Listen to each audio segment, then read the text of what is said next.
Mughira भाई, एक और हदीस है मेरे पास आपके लिए। उसमें ये हो रहा है कि एक औरत आ रही है अल्लाह के रसूल सल्लल्लाहु अलैहि वसल्लम के पास, जो कि हरी हुई है, उस पे ग्रीन स्पॉट्स हैं, मार के निशान है। और हजरत आयशा कहती हैं कि मैंने इससे ज्यादा सफरिंग किसी औरत पे हुई नहीं देखी। और वो जब आई है कंप्लेन करने अपने हस्बैंड के बारे में कि जब उसके हस्बैंड ने उसे मारा है, तो फिर ये हुआ कि हस्बैंड है जो कहता है कि ऐसा कोई मामला नहीं है। और हुआ ये कि जब उसने कहा कि जो बंदा है ये इम्पोर्टेंट है और मेरे ऊपर जुल्म करता है, तो उस बंदे ने आके अपने 2 बच्चे दिखाए और कहा कि नहीं नहीं ये झूठ बोलती है, और इस बात पे उस बंदी के खिलाफ जिस पे जुल्म हुआ है, मार कुटाई हुई है, उसी के खिलाफ फैसला आ जाता है। अब ये क्या बात है, अजीब सी है हदीस, जिसके अंदर एक तो पहले एक बंदी आई है अपना जुल्म लेके, उस पे निशानात लगे हुए हैं, हजरत आयशा तक उस पे ये मेंशन कर रही हैं कि उससे ज्यादा उन्होंने सफरिंग नहीं देखी, और बाद में जाके जब फैसले की बारी आई है जो है ना, फैसला भी उसके खिलाफ हो जाता है। अब ये क्या इसमें हक वाली बात है? Where is the justice? आप मुझे बताएं, अगर ऐसा है मामला तो एक औरत अल्लाह के रसूल के घर पे क्यों गई है? अगर उसको ये पता है कि ये नबी अलियाज़ुबिल्ला औरतों के ऊपर मजालिम की बातें करता है और इसकी तरफ से मुझे जस्टिस नहीं मिलेगा, तो वो नबी के घर में क्यों पहुंची? और वो नबी के घर में पहुंची हैं और जाके उन्होंने नबी की बीवी को क्यों बताया, और नबी की बीवी ने उनसे सिंपैथाइज क्यों किया? अगर नबी भी अपनी बीवियों के साथ ये मामलात करते हैं, हालांकि उस हदीस के अंदर जिक्र इस बात का है कि खवातीन एक दूसरे को मदद करती थी। हजरत आयशा रदी अल्लाह ताला अन्हा, अल्लाह के रसूल आए और आपने बताया कि देखें, उसका दावा पेश किया कि देखें इस पर कितना जुल्म हुआ। तो इन अदर वर्ड्स, पहली बात तो ये समझें कि इस हदीस के अंदर किसी जुल्म को अच्छाई बना के पेश नहीं किया गया, जुल्म को जुल्म ही साबित किया गया। और हजरत आयशा के वर्ड्स हैं, ये वो हजरत आयशा हैं जो कि उम्मत की बहुत बड़ी फकीहा हैं और अल्लाह के रसूल की बीवी हैं, और आपने केस दायर किया। और एक और बात ये देखें, एक और बात गौरतलब वो ये है कि इस हदीस के अंदर एडिशनल बात ये है कि जब उस सहाबी को पता चला कि ये मेरी बीवी अल्लाह के रसूल के घर पहुंच गई, तो वो भागते हुए अपने बच्चों को ले आए। क्यों लेके आए भाई? अगर उनको ये पता हो कि जी ये तो नबी मेरी फेवर करने वाला है और ये एक मर्दानगी और मर्द की फेवर में सारी बात जाएगी, तो वो भागते हुए सफाइयां देने क्यों पहुंचा? उसको डर था इस बात का, उसको पता था कि जी अगर ये बात मेरे खिलाफ, यानी अगर ये साबित हो गया और वाकई मेरा जो है मेरी ज्यादती सामने आ गई, तो मेरे खिलाफ तो नबी सल्लल्लाहु अलैहि वसल्लम ने मुझे बुला लेना और मुझे उसकी पकड़ भी हो सकती है, सजा भी हो सकती है। तो पहली बात तो ये कि जिस मकसद के लिए ये हदीस पेश की जाती है ना, ये हदीस इटसेल्फ उस बात को निगेट कर रही होती है। अब रही बात, आपने जो बात की है, जरा उस हदीस की तरह ना फैक्ट्स को जरा क्लियर करें।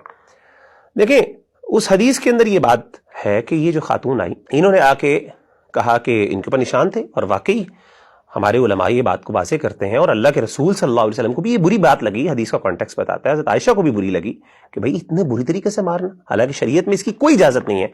सही अहादीस में मौजूद है, आपकी कंडीशंस है कि मुंह पे नहीं मारना, निशान नहीं पड़ना चाहिए, ज्यादती नहीं करनी चाहिए, सारी चीजें मौजूद है।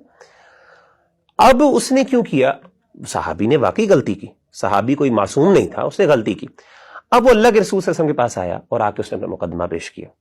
अल्लाह के रसूल ने कहा, हाँ भाई क्या मसला है, ये क्यों ऐसा हुआ? आपने पूछा दोनों से। उस खातून ने यह कहा कि मेरा शोहर जो है वो इंपोर्टेंट है, और इंपोर्टेंट होने की वजह से जो है ये मुझे मारता है। यानी उसने एक क्लेम ये किया हदीस के कॉन्टेक्स्ट में अगर आप देखें, लेकिन रियलिटी में बात ये नहीं थी। रियलिटी में बात इसलिए नहीं थी क्योंकि जो उसका शोहर था उसने बताया कि अल्लाह के रसूल सल्लल्लाहु अलैहि वसल्लम ऐसी बात नहीं, झूठ बोल रही, मैं इंपोर्टेंट नहीं हूं, मैं बाकायदा इसके साथ पूरी सलाहियत रखता हूं फिजिकल रिलेशनशिप की, और ये देखें बच्चे भी हैं मेरे, क्या मेरे बच्चे नहीं? अगर मैं इंपोर्टेंट होता ये बच्चे कैसे होते? बाकायदा उसने पेश किए अपने बच्चे, 2 बच्चे लेके आए, इसलिए क्योंकि उसकी बीवी ये बात मारूफ कर चुकी थी लोगों के अंदर कि ये इंपोर्टेंट है इसलिए मुझे मारता है, उसको अपनी मर्दानगी का मसला। तो उसने आके ये केस रखा, तो उसने कहा अल्लाह के रसूल ये बात झूठ है।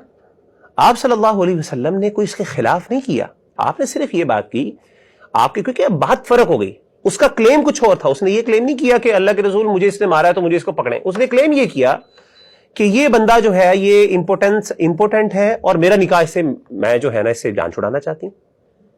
उसका क्लेम ये, अगेन वो क्लेम है ही नहीं कि मुझे अब सजा दें। सजा वाली बात होती, अगर वो करती तो बिल्कुल उसको सजा मिल जानी थी। अल्लाह के रसूल पूछते भाई ये बात तुमने मारा क्यों?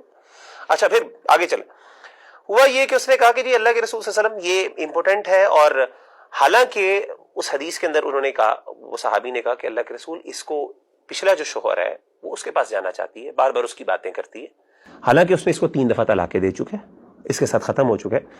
तो अल्लाह के रसूल सल्लल्लाहु अलैहि वसल्लम को उस बातों से पता ये चला है, और कॉन्टेक्स्ट में ये बात पता चलती है, और आगे एविडेंसेस की अगर आप वो हदीस को डिटेल में स्टडी करें तो वाकई ही शी हैड एन इंटरेस्ट।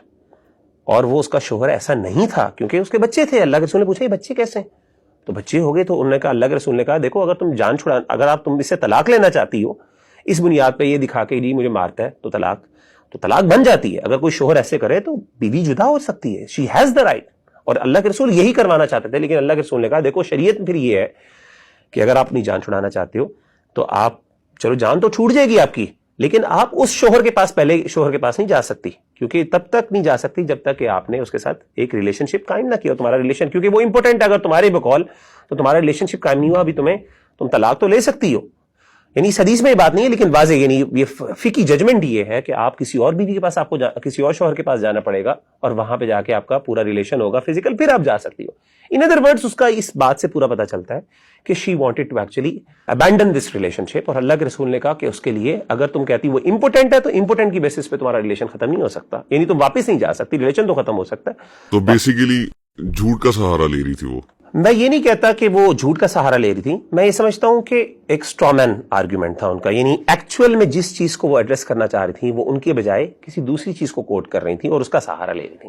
تو ایکچولی ان کا چاہت یہ تھی کہ کسی طریقے سے اس مار کو, مارا انہوں نے تھا, یہ بات نہیں, اور وہ غلط کیا انہوں نے, اس میں کوئی رائے نہیں ہے, علماء کی ڈسکرپشن موجود ہے, لیکن وہ اس کا سہارا جو ہے وہ سہارا لے کے وہ, حالانکہ ان کو دعویٰ یہ دائر کرنا چاہیے تھا میرے پہ زیادتی ہوئی, ان کو سزا دی جائے, سزا مل جانی تھی, لیکن انہوں نے دعویٰ یہ کیا کہ مجھے ان سے جدائی چاہیے اور میں نے اپنے واپس شوہر کے پاس جانی. تو اللہ کے رسول نے کہا جب تک تو فزیکل ریلیشن قائم ہی نہیں ہوگا, وہ جو کر ہی نہیں سکتا, تم واپس کیسے جاؤ گی؟